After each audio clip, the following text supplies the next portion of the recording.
Continuing to continue 6.1, an introduction to rivers. I've just spent a lot of time on discharge, so remember it, okay? Please, you want to remember this. Okay, more application of the math. Stream flow widens and slows when moving from high to low gradient. Of course. It wouldn't widen and speed up unless discharge changed. Remember the math. When a stream slows down, the energy drops and deposition happens. It drops its sediment, too tired to carry it anymore. That stream deposition can form an alluvial fan or delta as it enters a dry valley or relatively still body of water, respectively. Examples. On the left, the Nile Delta. On the right, an alluvial fan in Death Valley. A road curves on it. Channel patterns and floodplain formation. Braided channels contain sand and gravel bars that divide and unite a single channel. Generally has a steep gradient with abundant coarse bedload sediment. In contrast, meandering channels migrate back and forth within a floodplain. They have cut banks and point bars, pools and riffles. And floodplains are created during overbank flows. During flooding, avulsion often occurs as streams rapidly shift position. Okay, which streams meandering channel patterns? Which are braided? Meandering on the left.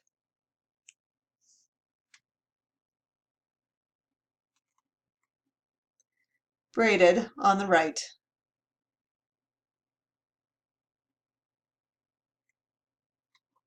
Take a moment of pause to draw these channel patterns. Now let's add some features to the meandering channel. Here are several features on this cartoon. Let's first look at the point bars and cut banks. Point bars are on the inside of meanders, and the cut banks are on the outside of meanders. On the inside of the curve, the water slows down a bit, and on the outside of the curve, the water speeds up a bit. Okay, I'll show you. Here's a meander in a stream. Here is water going down the stream. Now making the curve.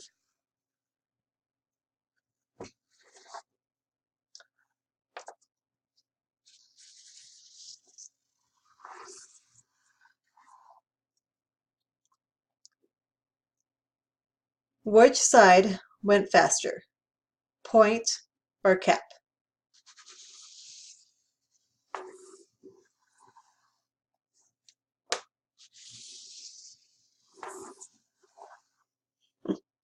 Cap.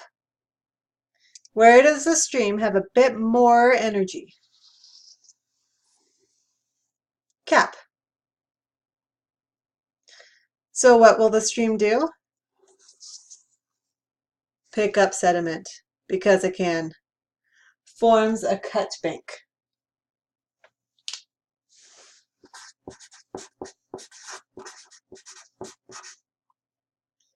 Because the stream is cutting away or eroding the bank on the outside of the meander. Which side went slower?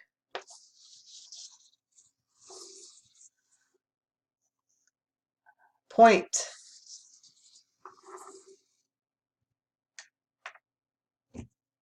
Where does the stream have a little less energy?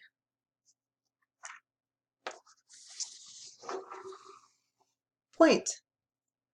So what will the stream do? Drop sediment because it cannot hold it any longer. The deposition forms a point bar.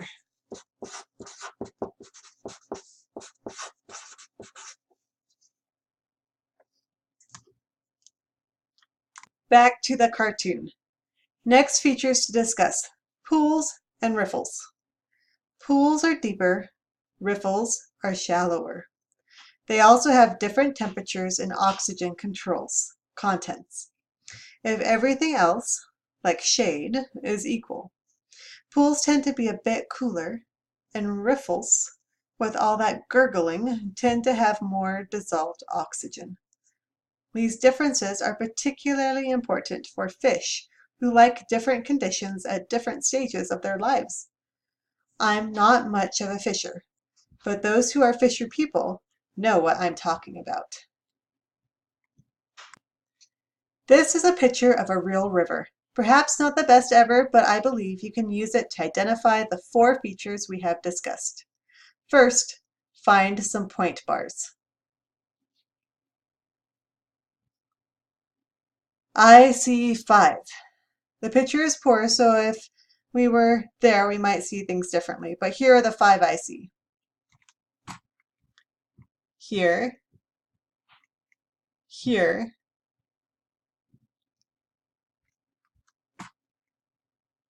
here, here, here. Notice they're all on the inside of the curve. Now let's find some cut banks. I only see 3 good ones, but I would guess that each bank opposite a point bar has a cut bank. The 3 cut banks I see are here, here, and here. Now onto pools and riffles. Even harder to see, but look anyway. I could be imagining it, but here are the places I see riffles.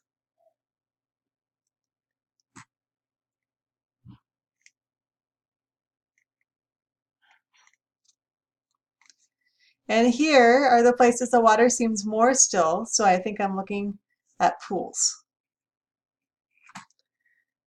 Pools are often found near point bar cut bank pairs.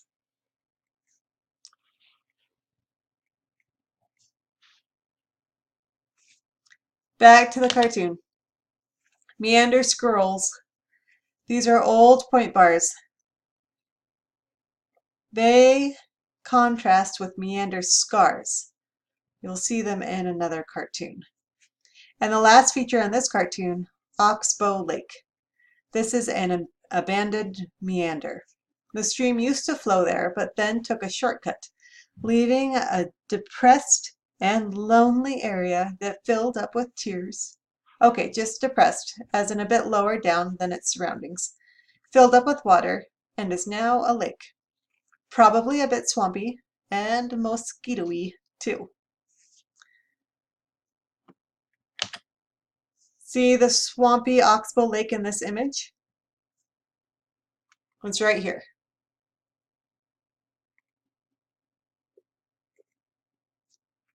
Next cartoon. Here's the meander scar. They are old meander channels, sometimes filled in oxbow lakes. There's also a couple oxbow lakes in this cartoon and an identified cutoff, where the new channel cut through the bank of the big meander and left an oxbow lake. We have point bars and cut banks again. We've got some back swamps or sloughs, natural levees at the edges of the main meander channel, Yazoo tributaries, my favorite because it's fun to say, Yazoo, and a floodplain on alluvial fill between the bluffs. Okay, your meander channel drawing should be chock full of features. Let's make some sense of some of the last features mentioned. Okay. Natural levees. Now levees are a raised area. If made by people, these levees are usually designed to prevent flooding. If made naturally, they aren't designed for anything. They form as water is slowed down along the banks of the stream. You know, I bet from experience that water flows slower at the edges of the stream as compared to farther from the banks. This is due to drag. The water is shallower at the edges and the ground drags at the water, slowing it down. There are also reeds and roots and grasses that slow the water down at the edges. And slow water has less energy. So what is it going to do? Right, drop sediment. These natural levees also block water from entering the stream just anywhere. This blockage forms the back swamps and also causes the development of side channels, yazoo tributaries. This water piles up and collects until there is a break in the natural levee, and it can enter the stream, or evaporates, or seeps underground. Yay for groundwater recharge! And why is water trying to get to the stream? Well, water goes downhill, and you might have noticed the bluffs. These bluffs are higher than the floodplain, so water drains from the surrounding bluffs down to the floodplain. The floodplain is relatively flat, built on deposits from the stream itself. These stream deposit sediments are called alluvial deposits. Alluvial just refers to the stream. The alluvial deposits were left as the stream meandered back and forth in the wide, flat valley between the bluffs.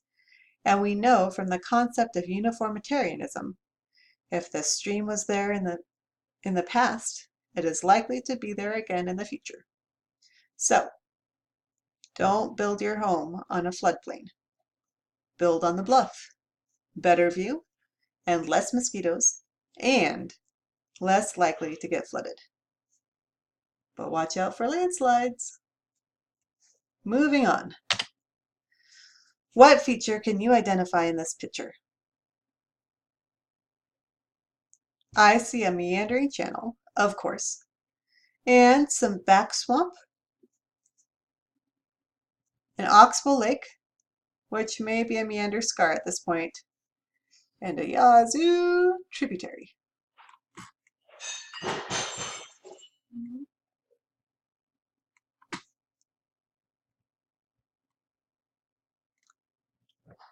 In this next image, there's a flood.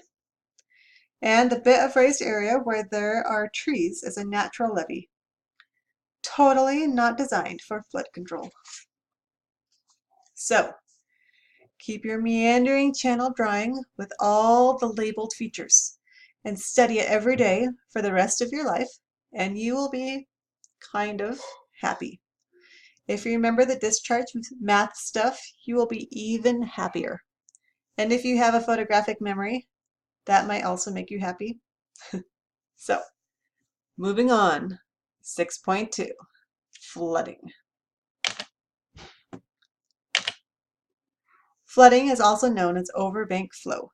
It is related to amount and distribution of precipitation in the drainage basin, rate at which the precipitation soaks into earth, how quickly surface runoff reaches river, and amount of moisture in the soil. The picture to the right is Illinois flooding in 2009. So, why are each of these factors important to the flooding hazard? How does amount and distribution of precipitation in drainage basin matter? So, amount seems obvious. Got to have significant amounts of rain or snow that melts. Distribution? Well, think of a lot of rain falling in one small, obscure tributary watershed. Will that rain cause much flooding miles downstream? How about a medium amount of rain in most of the river tributaries' watersheds? Which scenario do you think would cause more severe downstream flooding? Rate at which the precipitation soaks into the earth. Is the soil in the area like a sponge? Will it absorb the rain? Or is it like a parking lot? Affects flooding, huh? How quickly surface runoff reaches river. Does it take a long time with lots of opportunity for absorption into the soil? Or does it shoot into the main river channel? Amount of moisture in the soil. Is the soil already saturated so it can absorb more water? Is it so dry the soil is hydrophobic so it doesn't want to absorb any water? Or is the soil slightly moist so it can easily absorb more moisture? See how that would affect flooding? Think about it.